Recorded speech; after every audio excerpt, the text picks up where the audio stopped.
The first thing you want to do is you want to highlight your transferable skills. Focus your resume and your conversation on transferable skills, things like communication, problem solving, leadership, and technical ability.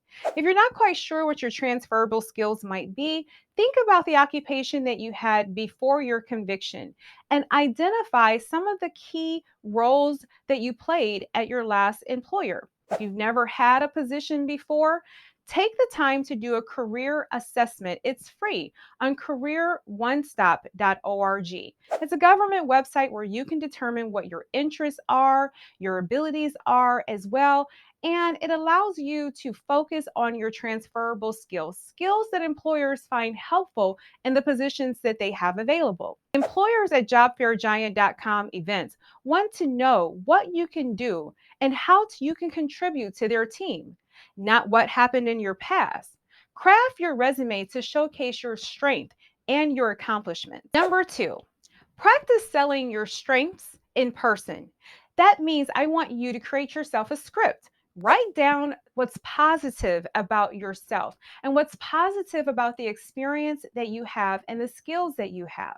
If you don't have any skills, it's time for you to get on your computer, find yourself some training programs, certification programs.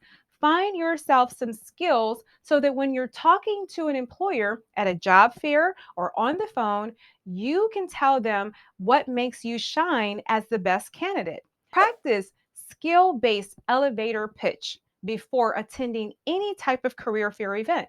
For example, hi, I'm CJ, and I have over 5 years of experience managing logistics operations. I specialize in improving efficiencies and meeting deadlines under pressure. This shifts the focus from the negative aspects of your past to your abilities, leaving a lasting impression for employers. That's the most important part of trying to obtain employment when you have a past felony. Hi everyone, this video is for anyone that has a felony conviction. This video is for anyone that has been recently released from prison.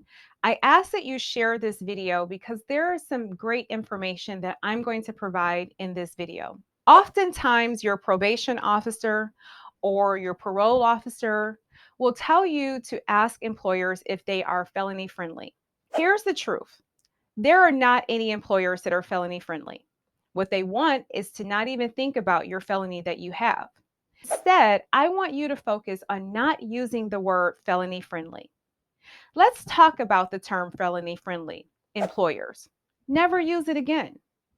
While it's often used to describe companies willing to hire individuals with a criminal record, the truth is the phrase can unintentionally limit your opportunities. Instead of focusing on your past, it's time to focus on the skills and the value that you bring to the table. Here are 3 powerful ways to focus on your skills at a jobfairgiant.com event. Number 3, leverage employer workshops and networking opportunities. Many jobfairgiant.com events include workshops or one-on-one coaching sessions. Use these resources to improve your interview skills and to learn about in-demand certifications for jobs or explore career paths. Networking with employers and peers that are looking for work right now helps you to build connections and confidence in your abilities. Lastly, I want you to remember that the word felony friendly should not be used in 2025. Your past does not define your future.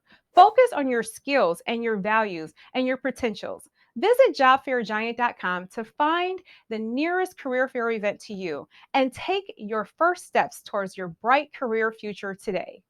I am CJ Eason, Forbes Human Resources Council leader.